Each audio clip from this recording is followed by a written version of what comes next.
மாதிரி தருணத்துக்கு அழைத்ததற்கு நன்றி. இந்த தினத்தில் நாம் சில இதை உறுதி கொள்ள வேண்டும். அதாவது நம்ம நாடு அப்படின்னு நினைச்சிட்டு இருக்கோம். அதுக்கு என்ன பண்ண போறோம் அப்படின்னு ஏதாவது ஒரு உறுதிமொழி எடுக்கலாம். இன்னைக்கு என்ன உறுதிமொழி எடுக்கலாம் அப்படின்னா, இப்பதான் சொன்னார், ஹெல்த் ஓரியன்டா பார்த்தீங்கன்னா நிறைய சின்ன சின்ன விஷயங்களை மேற்கொண்டாலே அந்த ஹெல்த் நாட்டுக்கும் ஒரு பெரிய இதுதான். ஏன்னா இன்னைக்கு பார்த்தீங்கன்னா எல்லா நாட்டிலையும் பட்ஜெட் அப்படின்னு பார்த்தாங்கன்னா ஒன்று மிலிட்ரிக்கும் ஒதுக்க வேண்டியிருக்கும், இன்னொன்று பெரிய இது எதுக்கு ஒதுக்க வேண்டியிருக்கும்னா ஹெல்த்துக்கு. இப்போ நம்ம அது கவர்மெண்ட் ஹாஸ்பிட்டலாக இருக்கட்டும், ப்ரைவேட் ஹாஸ்பிட்டலாக இருக்கட்டும், சம்பவம் நம்மளை வீட்டுக்கு செலவுகள் அப்படின்னும் போது அந்த ஹெல்த்துக்கு ஒரு இதுவாக இருக்கும். அந்த ப்ரிவென்ஷன் அப்படின்ற அடிப்படையில் நண்பர்கள் எல்லாருக்குமே தெரியும், கையை ரொம்ப சுத்தமாக வச்சுக்கணும் அப்படின்னு. சில இது தெரிஞ்சே நம்ம இளம் பருவத்திலேயே அதை நம்ம வீட்டில் சொல்லி கொடுக்காதது கிடையாது. அதை ஒரு பொத்தி வைக்கிறது என்ன அப்படின்னா, அந்த ஒரு லைஃப் ஸ்டைல் டிசீஸ் தான் இன்னைக்கு சொல்கிறோம். அதை பள்ளி பருவத்திலேயே நம்ம சொல்றது இல்லை. இப்போ பார்த்தீங்கன்னா 15வது 16வது வயசுலேயே மக்கள் பார்த்தீங்கன்னா சின்ன சின்ன பிள்ளைகள் அந்த ஸ்மோக்கிங் பழக்கத்துக்கும் அது மாதிரி ஆல்கஹால் பழக்கத்துக்கும் ஆளாயிடுறாங்க.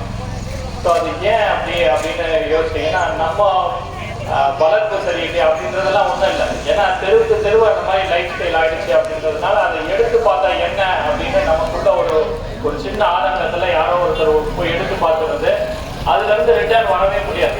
ஸோ அதனால பெஸ்ட் திங் நம்ம உறுதிமொழி என்ன எடுத்துக்கலாம் அப்படின்னு சொன்னால், இன்னைக்கு தினத்தில் நான் எந்த ஒரு கட்டாயத்திலையும் போய் காலத்திலையும் போய் இந்த ஒரு சோசியல் கேதரிங்லையோ எது ஒன்றுலையோ நான் அந்த ஆல்கஹால் அப்படின்றத உட்கொள்ள மாட்டேன் அப்படின்றத உறுதிமொழி எடுத்துக்கலாம். அதே மாதிரி ஸ்மோக்கிங் புகை பழக்கத்தையும் எடுத்துக்க மாட்டேன்ற உறுதிமொழி எடுத்துக்கலாம்னு நினைக்கிறேன்.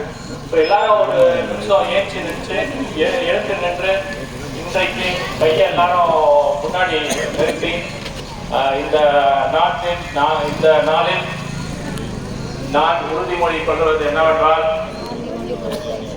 எந்த விதமான போதை பழக்கத்துக்கும் போக மாட்டேன், அதற்கு உறுதுணையாக இருக்க மாட்டேன் என்று உறுதியளிக்கிறேன். அமரவும். ஸோ நம்ம இந்த நாட்டுக்காக பண்ண வேண்டியது நிறைய இருக்கு.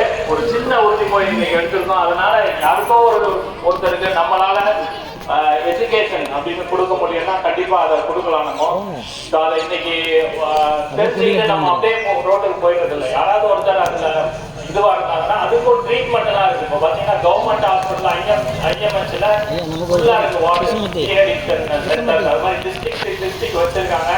அதை ஒரு ஸ்டிக்மாவா எடுத்துக்காம அந்த மாதிரி நோயில யாராவது இருந்தாங்கன்னா கூட அவங்க எடுத்துட்டு ஹாஸ்பிட்டல்ல போய் சேர்க்கிறதும் நம்மளோட கடமைன்னு சொல்லி இதோட இந்த சிற்றுரையை முடிச்சுக்கிறேன். இந்த வாய்ப்பை கொடுத்த அனைத்து சங்க உறுப்பினர் அளவுக்கும் நன்றி.